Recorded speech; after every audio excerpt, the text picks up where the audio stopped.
नमस्कार, KP news के Karnataka bulletin में आपका स्वागत है। मैं हूं अश्विनी आपके साथ। चलिए शुरू करते हैं आज की खबरों का सिलसिला। उससे पहले एक नजर आज के मुख्य समाचारों पर। जिले में सभी का आधार कार्ड वैध होना चाहिए, डीसी शिल्पा शर्मा का आह्वान।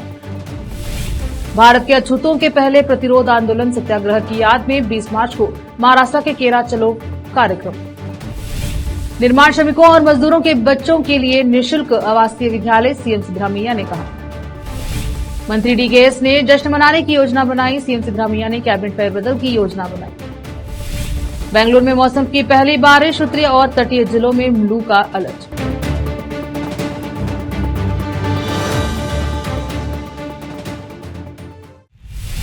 समाचारों का सिलसिला शुरू करते हुए देखते हैं समाचार विस्तार से। जिले के सभी नागरिकों के लिए वैध आधार पहचान पत्र रखना अनिवार्य है। जिलाधिकारी शिल्पा शर्मा ने नए पंजीकरण और पुनः पंजीकरण के लिए बायोमेट्रिक उपलब्ध कराकर आधार पहचान पत्रों की वैधता सुनिश्चित करने का आह्वान किया। अपने कार्यालय में जिला स्तरीय आधार निगरानी समिति की बैठक में बोल रहे थे।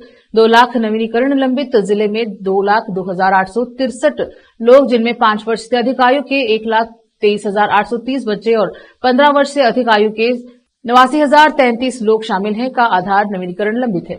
यदि स्कूल के छात्र हैं तो क्लस्टर स्तर पर आधार शिविर लगाए जाए और बायोमेट्रिक्स किया जाए, और जिन 1,30,923 निवासियों के मोबाइल नंबर अपडेट होने की बाकी हैं, वे निकटतम डाकघर के पोस्टमास्टर के पास जाकर अपना मोबाइल फोन अपडेट कराएं। ऐसा डाकघर अधीक्षक को निर्देश दिया गया है। सरकार देश के नागरिकों को विशिष्ट पहचान पत्र वितरित कर रही है। जिले में पंजीकृत 19,46,452 लाख लोगों में से आवश्यक दस्तावेज प्रदान करके पंजीकरण करना और आधार कार्ड प्राप्त करना अनिवार्य है। जिले में अब तक 19,46,452 लाख लोगों के आधार के लिए पंजीकरण कराया गया है। इनमें से 5 वर्ष से कम आयु के 37,000 बच्चों में 5 से 18 वर्ष की आयु के 4,49,333 लाख लोगों और 18 वर्ष से अधिक आयु के 14,22,122 लाख लोगों को आधार कार्ड मिल चुके हैं। राज्य आधार पंजीकरण प्राधिकरण के जिले के नाड़ा कचेरी स्थित जनस्नेही केंद्र कार्यालय में चयनित बैंकों और डाकघरों में पंजीकरण केंद्र खोले हैं। आधार सेवा का लाभ कार्यालय समय के दौरान उठाया जाना चाहिए। जिला कलेक्टर ने कहा कि अन्यथा आधार निष्क्रिय हो जाएगा और विभिन्न सुविधाएं या सेवाएं प्राप्त करना मुश्किल हो जाएगा। जिन लोगों ने 10 वर्ष पहले आधार के लिए पंजीकरण कराया था, उन्हें पहचान और पते का प्रमाण देना होगा तथा आधार केंद्र पर उसे पुनः अपलोड करना होगा। इसके बारे में सोचो। जिलाधिकारी ने बताया कि गवर्नमेंट.इत ऑनलाइन के माध्यम से सीधे नवीनीकरण का भी विकल्प है। विशेष संवाददाता की कर्नाटका दलित संघर्ष समिति अम्बेडकरवाद बीदर जिला कमेटी ने राज्य संगठन संयोजक रमेश डाकुड़गी के नेतृत्व में शहर के अम्बेडकर सर्कल के पास आईवी पर भारत के अछूतों के पहले प्रतिरोध आंदोलन सत्याग्रह की याद में 20 मार्च को महाराष्ट्र के केरा चलो कार्यक्रम के पोस्टर जारी किया। इस अवसर पर जिला अध्यक्ष रमेश मदकनल्ली एवं पदाधिकारी आदि उपस्थित रहे। कैमरामैन पपुराज का कवरेज। ಅಂಬೇಡ್ಕರ್ವಾದ ರಾಜ್ಯ ಸಮಿತಿ ನಮ್ಮ ರಾಜ್ಯ ಪ್ರಧಾನ ಸಂಚಾಲಕರಾಗಿರ್ತಕ್ಕಂಥ ಮಾವಳಿ ಶಂಕರ್ ಅವರ ಒಂದು ನಾಯಕತ್ವದಲ್ಲಿ ಭಾರತದ ಇತಿಹಾಸದಲ್ಲಿ ಬಾಬಾ ಸಾಹೇಬ್ ಅಂಬೇಡ್ಕರ್ ಅವರು ಅಸ್ಪೃಶ್ಯರಿಗೋಸ್ಕರ 2 ಮಹಾ ಹೋರಾಟಗಳನ್ನು ಮಾಡ್ತಾರೆ. ಒಂದು ಚೌದಾರ್ ಕೆರೆ ನೀರು ಮುಟ್ಟುವಂಥದ್ದು, ಇನ್ನೊಂದು ಕಾಳಾರಾಮ್ ದೇವಸ್ಥಾನ ಪ್ರವೇಶ ಮಾಡ್ತಾರೆ. ಆವಾಗಿನ ಕಾಲಘಟ್ಟದಲ್ಲಿ ಈ ದೇಶದ ವರ್ಣ ಜಾತಿ ವ್ಯವಸ್ಥೆ ಅಸ್ಪೃಶ್ಯರನ್ನು ನೀರು ಸಹಿತ ಮುಟ್ಟೋದಕ್ಕೆ ಬಿಟ್ಟಿರಲಿಲ್ಲ, ಯಾವ ದೇವಸ್ಥಾನ ಪ್ರವೇಶಕ್ಕೆ ಬಿಟ್ಟಿರಲಿಲ್ಲ. ಇದು ಬಾಬಾ ಸಾಹೇಬ್ ಅಂಬೇಡ್ಕರ್ ಅವರಿಗೆ ಹೊರಗಿತ್ತು. ಈ ದೇಶದಲ್ಲಿ ಮಾನವರಾಗಿ ಹುಟ್ಟಿರ್ತಕ್ಕಂಥ ನನ್ನ ಜನ ಪ್ರಾಣಿ ಪಕ್ಷಿ ಹಂದಿ ನರಿಗಳು ಹೋಗಿ ಕುಡಿತಕ್ಕಂಥ ನೀರಿನ ಕೆರೆಯಲ್ಲಿ ಕುಡಿಬಹುದು, ಆದರೆ ಮನುಷ್ಯ ಜೀವನದಲ್ಲಿ ಹುಟ್ಟಿರ್ತಕ್ಕಂಥವ್ರು ಮಾನವ ಜನ್ಮ ಬೆತ್ತಿರ್ತಕ್ಕಂಥ ಈ ಮನುಷ್ಯ ಜೀವಗಳಿಗೆ ಘನತೆ ಗೌರವವನ್ನು ಬೀದಿ ಪಾಲು ಮಾಡಿರ್ತಕ್ಕಂಥ ಈ ವರ್ಣ ವ್ಯವಸ್ಥೆ ವಿರುದ್ಧ ಸೆಟೆದು ನಿಂತು ಇದು ನನ್ನ ಜನರ ಒಂದು ಸ್ವಾಭಿಮಾನ ಮತ್ತು ಒಂದು ಸಾಂಸ್ಕೃತಿಕ ನೀರನ್ನು ಮುಟ್ಟೋದ್ರ ಮುಖಾಂತರ ಈ ದೇಶದ ಒಂದು ಪಾಲು ನಮಗೆ ಬೇಕು, ಇಲ್ಲಿ ಸಮಾನ ಅವಕಾಶಗಳು ಬೇಕು, ನಮಗೆ ನ್ಯಾಯ ಸಿಗಬೇಕು ಅಂತಕ್ಕಂಥ ಒಂದು ಸಾಂಕೇತಿಕವಾಗಿ 1927 20ನೇ ಮಾರ್ಚ್ ತಾರೀಕು ಮಹಾಡ್ನಲ್ಲಿರ್ತಕ್ಕಂಥ ಚೌದಾರ್ ಕೆರೆಯ ಒಂದು ಪ್ರವೇಶ ಕಾರ್ಯಕ್ರಮ ಹಮ್ಮಿಕೊಳ್ತಾರೆ.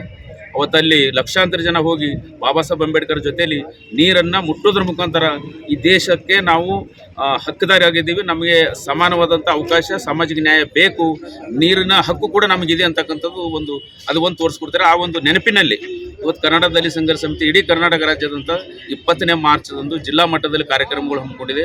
ಶೋಷಿತರ ಸಂಘರ್ಷ ದಿನಾಚರಣೆ. ಇದರ ಉದ್ದೇಶ ಇದು ಭಾರತದ ಅಸ್ಪೃಶ್ಯರ ಮೊದಲ ಪ್ರತಿರೋಧ ಚಳವಳಿ ಮಹಾಡ್ ಸತ್ಯಾಗ್ರಹದ ನೆನಪಿನಲ್ಲಿ ಶೋಷಿತರ ಸಂಘರ್ಷ ದಿನಾಚರಣೆ ಇದು ಮಹಾಡ್ ಚೌದಾರ್ ಕೆರೆ ಮಹಾರಾಷ್ಟ್ರ ಚಲೋ ಅಂತಕ್ಕಂಥ ಕಾರ್ಯಕ್ರಮದಲ್ಲಿ ಸುಮಾರು ಬೀದರ್ ಜಿಲ್ಲೆಯಿಂದ ಅವತ್ತು 19ನೇ ತಾರೀಕು ಬೆಳಗ್ಗೆ 2 ವೆಹಿಕಲ್ಗಳು ಇವತ್ತು ಜಿಲ್ಲಾ ಸಮಿತಿ ಪದಾಧಿಕಾರಿಗಳು ಎಲ್ಲ ಸೇರಿ ಇವತ್ತು ಹೋಗ್ತಾ ಇದ್ದಾರೆ. ಅದ್ರ ಜೊತೆಯಲ್ಲಿ ಇವತ್ತು ನಡೆದಂಥ ಸಭೆ ಏನಿದೆ, ಈ ಒಳ ಮೀಸಲಾತಿ ಬಲಗೈ ಗುಂಪುಗಳ ಪಂಗಡ ಸಭೆಗೆ ದಲಿತ ಸಂಘರ್ಷ ಸಮಿತಿ ಅಂಬೇಡ್ಕರ್ ಅವರ ಇಡೀ ರಾಜ್ಯಾದ್ಯಂತ ತನ್ನ ಬೆಂಬಲವನ್ನು ಸೂಚಿಸಿದೆ. ಇಲ್ಲಿ ಬೀದರ್ ಜಿಲ್ಲೆಯನ್ನು ಕೂಡ ಅದಕ್ಕೆ ಬೆಂಬಲವಾಗಿ ನಮ್ಮ ಜಿಲ್ಲಾ ಸಮಿತಿ ಬೆಂಗಳೂರು ನಿಯೋಗದಲ್ಲಿ ಭಾಗವಹಿಸಿದೆ. ಜೈ ಸಮಿತಿ ಅಂಬೇಡ್ಕರ್ ಆದ ಅಣ್ಣ ಮೌಳಿ ಶಂಕರ್ ಅವರ ನೇತೃತ್ವದಲ್ಲಿ ಮತ್ತು ನಮ್ಮ ರಾಜ್ಯ ಸಂಘಟನಾ ಸಂಚಾಲಕರಾದ ರಮೇಶ್ ಡಾಕುಳಿಯವರ ಅಧ್ಯಕ್ಷತೆಯಲ್ಲಿ ಚೌಡರ್ಕೆರೆ ಮಹಾಡ್ ಸತ್ಯಾಗ್ರಹದ ಒಂದು ಕಾರ್ಯಕ್ರಮವನ್ನು ಹಮ್ಮಿಕೊಂಡಿದ್ದಾರೆ. ಇಡೀ ರಾಜ್ಯಾದ್ಯಂತ ಎಲ್ಲ ಜಿಲ್ಲಾ ಕೇಂದ್ರಗಳಲ್ಲಿ ಏಕಕಾಲಿಕ 20ನೇ ಮಾರ್ಚು ಈ ಒಂದು ಕಾರ್ಯಕ್ರಮ ದೊಡ್ಡ ಮಟ್ಟದಲ್ಲಿ ಇಡೀ ಜಿಲ್ಲೆ ಜನಕ್ಕೆ, ಎಲ್ಲ ದಲಿತ ಜನಕ್ಕೆ ಒಂದು ಚೌಡರ್ಕೆರೆಯ ಮಹತ್ವದ ಬಗ್ಗೆ ತಿಳಿಸುವುದಕ್ಕಾಗಿ ಎಲ್ಲ ಜಿಲ್ಲಾ ಕೇಂದ್ರಗಳಲ್ಲಿ ದೊಡ್ಡ ಮಟ್ಟ ಒಂದು ಬಹಿರಂಗ ಸಭೆ ಮಾಡಬೇಕಂಥೇಳಿ ರಾಜ್ಯ ಸಮಿತಿ ಕರೆ ಕೊಟ್ಟಿದೆ. ಕರೆ ಕೊಟ್ಟ ಒಂದು ನಿಟ್ಟಿನಲ್ಲಿ ಇಡೀ ರಾಜ್ಯಾದ್ಯಂತ ಎಲ್ಲ ಜಿಲ್ಲಾ ಕೇಂದ್ರಗಳಲ್ಲಿ ಈ ಒಂದು ಮಹಾಡ್ ಸತ್ಯಾಗ್ರಹದ ಚೌಡರ್ಕೆರೆ ಒಂದು ಕಾರ್ಯಕ್ರಮ ಮಾಡ್ತಾ ಇದ್ದೇವೆ. ಹಾಗಾಗಿ ನಮ್ಮ ಬೀದರ್ ಜಿಲ್ಲೆಯಲ್ಲೂ ಕೂಡ ಈ ಒಂದು ಕಾರ್ಯಕ್ರಮ ಮಾಡಬೇಕಂಥೇಳಿ ಒಂದು ಸಭೆ ಮಾಡಿದ್ದೀವಿ. ಆ ಸಭೆಯಲ್ಲಿ ಇದೇ ಅಂಬೇಡ್ಕರ್ ಸರ್ಕಲ್ ಹತ್ತಿರ ದೊಡ್ಡ ಬಹಿರಂಗ ಸಭೆ ಮಾಡಬೇಕಂಥೇಳಿ ಅದೇ ಮಾರ್ಚ್ 25ರಂದು ಮಾಡಬೇಕಂತ ನಿರ್ಣಯ ಮಾಡಿದ್ದೀವಿ. ಆದರೆ ಬೀದರ್ ಜಿಲ್ಲೆಯಲ್ಲಿ ನಮ್ಮ ದಲಿತ ಹಿರಿಯ ಮುಖಂಡರಾದ ದೇವೇಂದ್ರ ಸೋನಿಯವರ ನೇತೃತ್ವದಲ್ಲಿ 26ನೇ ತಾರೀಕು ಇದೆ ಅಂಬೇಡ್ಕರ್ ಸರ್ಕಲ್ ಹತ್ತಿರ ಒಂದು ರಾಜರತ್ನ ಅಂಬೇಡ್ಕರ್ ಅವರನ್ನು ಕರೆಸಿ ಒಂದು ದೊಡ್ಡ ಕಾರ್ಯಕ್ರಮ ಮಾಡ್ತಾ ಇದ್ದಾರೆ. ಹಾಗಾಗಿ ಒಂದೇ ಹೆಸರಿನಲ್ಲಿ 2-3 ಕಾರ್ಯಕ್ರಮ ಆಗಬಾರ್ದು ಬೀದರ್ ಜಿಲ್ಲೆಯಲ್ಲಿ ಅಂತೇಳಿ ಆ ಒಂದು ಉದ್ದೇಶದಿಂದ ನಾವೇನು ಮಾಡ್ತಾ ಇದ್ದೀವಿ, ಅದೇ ಒಂದು ಕಾರ್ಯಕ್ರಮದ ನಿಟ್ಟಿನಲ್ಲಿ ಇದೇ ಮಹಾಡ್ ಸತ್ಯಾಗ್ರಹದ ಒಂದು ಮೂಲ ಸ್ಥಳಕ್ಕೆ ಚೌಡರ್ಕೆರೆಗೆ ನಾವು ಬೀದರ್ ಜಿಲ್ಲೆಯಿಂದ ಸುಮಾರು 50ಕ್ಕೂ ಹೆಚ್ಚು ಜನ ನಾವು ಹೋಗ್ತಾ ಇದ್ದೀವಿ. ಇದೇ ಮಾರ್ಚ್ 19ರಂದು ನಾವು ಬೀದರ್ ಜಿಲ್ಲೆಯಿಂದ ಬಿಡ್ತೇವೆ. ಸುಮಾರು 50ಕ್ಕೂ ಹೆಚ್ಚು ಜನ ಹೋಗ್ತಾ ಇದ್ದೇವೆ. ಕೆಲವರು ಬಸ್ ಮುಖಾಂತರ, ಕೆಲವರು ಟ್ರೈನ್ ಮುಖಾಂತರ, ಕೆಲವರು ವೆಹಿಕಲ್ ಮಾಡಿಕೊಂಡು ನಾವು ಹೋಗ್ತಾ ಇದ್ದೇವೆ. ಹೆಸರು ನನ್ನ ಹೆಸರು ರಮೇಶ್ ಮಂದಕನಹಳ್ಳಿ, ಬೀದರ್ ಜಿಲ್ಲಾ संचालकರು. रोकते हैं समाचारों का सिलसिला, लेते हैं छोटा सा ब्रेक।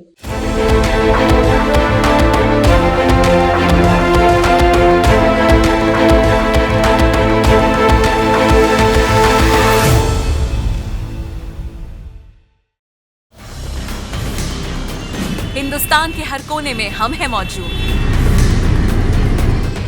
24 घंटे हालात पर गहरी नजर, खबरों से जुड़े चुपते सवालात, और आपको दिखाता है धार्मिक, सामाजिक, राजनीतिक, लोकल और इंटरनेशनल न्यूज की सबसे बेहतर कवरेज, जो आपको रखती है हर पल बाखबर। देश और दुनिया भर की खबर के लिए देखते रहें KP news 24/7। Noor education trust Bidar की ओर से चलाए जाने वाला Noor MEd and BEd college Bidar, recognised by NCTE Delhi and affiliated to Bidar University Bidar. Admission are open for the academic year 2023-24. विशेषज्ञ और सक्षम शिक्षकों द्वारा शिक्षा प्राप्त करने के लिए नूर एमएड एंड बीएड कॉलेज में दाखिला लें और शांत वातावरण में शिक्षा प्राप्त करें। बीदर शहर में बेहतर शिक्षा का एकमात्र केंद्र Noor MEd and BEd college, Shahpur gate, Bidar. Phone numbers 9945283920, 8482221297। Break के बाद स्वागत है आपका, देखते हैं समाचार। मुख्यमंत्री सिद्धरामैया ने मंगलवार को कहा कि राज्य सरकार निर्माण श्रमिकों और अन्य मजदूरों के बच्चों के लिए निःशुल्क आवासीय विद्यालय स्थापित करेगी, ताकि यह सुनिश्चित किया जा सके कि वे शिक्षा से वंचित न रहे। वह बेंगलुरु में निर्माण श्रमिकों और अन्य मजदूरों के लिए 135 हाईटेक मोबाइल मेडिकल यूनिट को हरी झंडी दिखाने के बाद बोल रहे थे। इन प्रस्तावित स्कूलों में भोजन भी उपलब्ध कराया जाएगा। ये विशेष रूप से डिजाइन किए गए वाहन निर्माण श्रमिकों और मजदूरों को उनकी स्वास्थ्य आवश्यकताओं को पूरा करने और आपात स्थिति के दौरान उपचार प्रदान करने के लिए ऑन फील्ड चिकित्सा देखभाल के लिए है। मुख्यमंत्री ने कहा कि सरकार बसवन्ना के कायकवे कैलासा और दासोहा निस्वार्थ सेवा के दर्शन से प्रेरित होकर कार्यक्रम तैयार कर रही है। उन्होंने कहा कि समाज का एक वर्ग काम करता है तो दूसरा वर्ग उसके काम से लाभ उठाता है। जो लोग उत्पादक गतिविधियों में भाग लेते हैं वे ही राष्ट्र के सच्चे निर्माता हैं। उप मुख्यमंत्री और केपीसीसी अध्यक्ष डीके शिव कुमार 23 मई 2025 को कांग्रेस सरकार के 2 साल पूरे हो जाने का जश्न मनाने और नवंबर में मुख्यमंत्री पद के लिए दावा पेश करने के लिए उत्सुक हैं। वहीं मुख्यमंत्री सिद्धरामैया कैबिनेट में फेरबदल की योजना बनाकर अपना जवाबी कदम उठाने की योजना बना रहे हैं, जिससे उन्हें उम्मीद है कि वह मुख्यमंत्री के रूप में काम करना जारी रख पाएंगे। सूत्रों ने यह जानकारी दी है। कांग्रेस के वरिष्ठ विधायक ने कहा कि नेतृत्व में बदलाव को लेकर दोनों के बीच टकराव की जारी है। सीएम अपने पद पर बने रहने के लिए कैबिनेट में फेरबदल का विकल्प चुन सकते हैं। अक्टूबर 2025 से पहले कुछ भी संभव है, जब वह सीएम के तौर पर 2.5 साल पूरे कर लेंगे।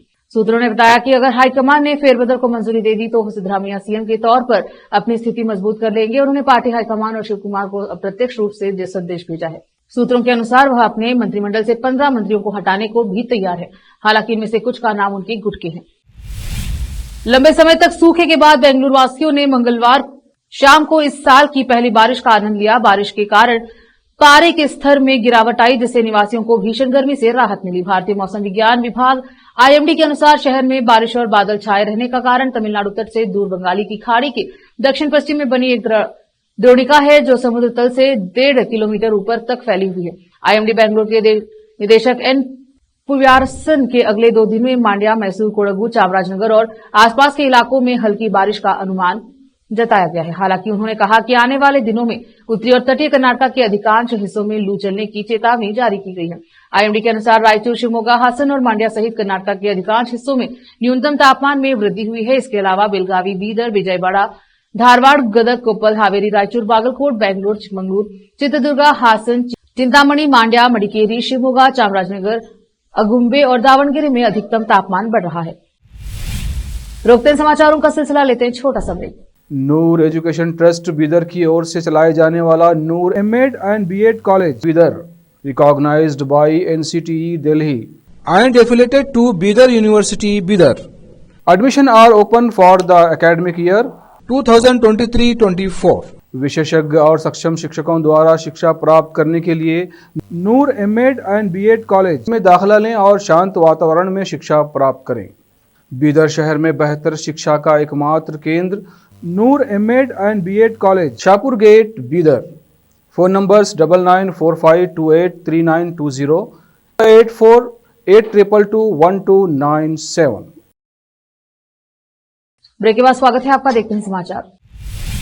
विधानसभा में मंगलवार को जमकर हंगामा हुआ, जिसमें विपक्षी दलों ने सरकार पर आरोप लगाया कि वह करदाताओं के पैसे का इस्तेमाल गारंटी योजनाओं की निगरानी करने वाली समितियों का नेतृत्व करने वाले कांग्रेस कार्यकर्ताओं को भुगतान करने के लिए कर रही है। विपक्ष ने करदाताओं के पैसे की बर्बादी के लिए सरकार पर निशाना साधा और पूरे दिन की कार्यवाही नहीं रोक सकी, जबकि सरकार ने कहा कि इस मुद्दे पर मंत्रिमंडल में चर्चा की जाएगी। गृह मंत्री जी परमेश्वर ने विपक्ष से कहा सरकार जल्द ही इस पर फैसला लेगी। उन्होंने कहा हमने सभी की राय सुनी है, हम इसे कैबिनेट में ले जाएंगे और अंतिम निर्णय लेंगे। हम गुरुवार की कैबिनेट बैठक में इस चर्चा कर सकते हैं। यह सब तुरुवेकेरे से जेडीएस विधायक एमटी कृष्णप्पा के तारांकित प्रश्न से शुरू हुआ है, जिसमें उन्होंने जिला और तालुका स्तर के अध्यक्षों और गारंटी कार्यान्वयन समितियों के सदस्यों के परीक्षामिक के बारे में विवरण मांगा था। कर्नाटक सरकार ने मंगलवार को विधानसभा में ग्रामीण विकास एवं पंचायत राज विश्वविद्यालय अधिनियम में संशोधन पेश किया। विधेयक में कर्नाटक राज्य ग्रामीण विकास एवं पंचायत राज विश्वविद्यालय का नाम बदलकर महात्मा गांधी ग्रामीण विकास एवं पंचायत राज विश्वविद्यालय करने का प्रस्ताव है। सरकार का यह कदम 2025-26 के बजट में घोषित किए गए उस घोषणा के कुछ दिनों बाद आया है, जिसमें वह कहा गया था कि बेंगलुरु सिटी यूनिवर्सिटी का नाम बदलकर पूर्व प्रधानमंत्री मनमोहन सिंह के नाम पर doctor Manmohan Singh Bengaluru city university रखा जाएगा। 33 वर्षीय हर्षवर्धनी रानिया उर्फ रानिया राव, जिन्हें 3 मार्च की रात को सोने की तस्करी के मामले में खुफिया निदेशालय डीआरआई बेंगलुरु द्वारा गिरफ्तार किया गया था और जिन्हें बेंगलुरु में आर्थिक अपराधों के लिए एक विशेष अदालत ने 18 मार्च तक न्यायिक हिरासत में भेज दिया था। नाम न छापने की शर्त पर बताया गया है कि फरवरी में 3 बार दुबई का दौरा किया था। सूत्रों ने दावा किया है कि रानिया दुबई से एमिराइट्स एयरलाइंस में बिजनेस क्लास में यात्रा कर रही थी। जब वह केआईए में उतरी तो उसे गिरफ्तार कर लिया गया। कथित तौर पर उसके पास संयुक्त अरब अमीरात यूएई की निवासी पहचान है, जो साबित करता है कि उसका वहां ठिकाना है। वह अपनी व्यावसायिक पहचान का इस्तेमाल अपनी विदेशी यात्राओं के लिए कर सकती है। डीआरआई ने केम्पेगौड़ा अंतर्राष्ट्रीय हवाई अड्डे केआईए पर सीमा शुल्क अधिनियम 1962 के तहत 12.56 करोड़ रुपए मूल्य के 14.2 किलोग्राम सोने की तस्करी के आरोप में रानिया को गिरफ्तार किया है। उसके जांघों पर टेप और पट्टियों से बंधे 14 सोने के बार थे, जिनमें से प्रत्येक का वजन 1 किलोग्राम था। सूत्रों ने बताया कि हो सकता है कि उसने सीमा शुल्क अधिकारियों से बचने के लिए विमान में चढ़ने से ठीक पहले अपने पास प्रतिबंधित सोना छिपा रखा। रजिस्ट्रार ऑफ कंपनीज आरओसी के रिकॉर्ड के अनुसार रान्या 22 अप्रैल 2022 को बनाई गई श्रीरोडा इंडिया प्राइवेट लिमिटेड में प्रमुख शेयरधारक थी। गैर सरकारी कंपनी के रूप में वर्गीकृत यह आरओसी बैंगलोर के साथ पंजीकृत है। कंपनी की वेबसाइट पर हर्षवर्धिनी रान्या और उनके भाई कब्बिनहल्ली ऋषभ को निदेशक के रूप में उल्लेख किया गया है। कर्नाटक के मुख्यमंत्री सिद्धरामैया ने बहुराज्यीय गठबंधन में शामिल होने पर सहमति व्यक्त की है, जिसे तमिलनाडु संसदीय सीटों के परिसीमन पर केंद्र सरकार से लड़ने के लिए बना रहा है। सिद्धरामैया ने कहा, तमिलनाडु से वन मंत्री के पोनुमड़ी और राज्यसभा सदस्य एमएम अब्दुल्ला के साथ बैठक के दौरान समर्थन व्यक्त किया।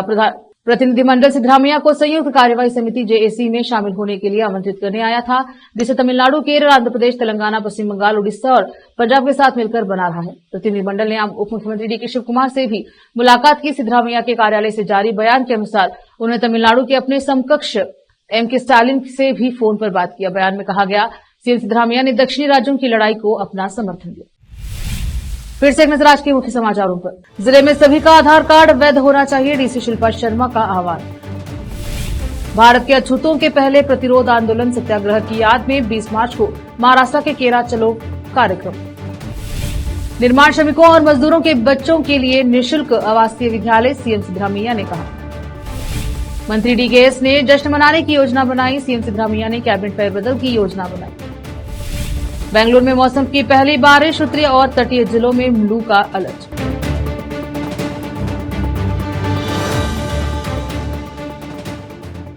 केपी न्यूज के कर्नाटक बुलेटिन में अब तक इतना ही। देखते रहे केपी न्यूज 24/7। धन्यवाद। देश प्रदेश और स्थानीय समाचारों के लिए केपी न्यूज 24/7 को लाइक, शेयर एंड सब्सक्राइब जरूर करें।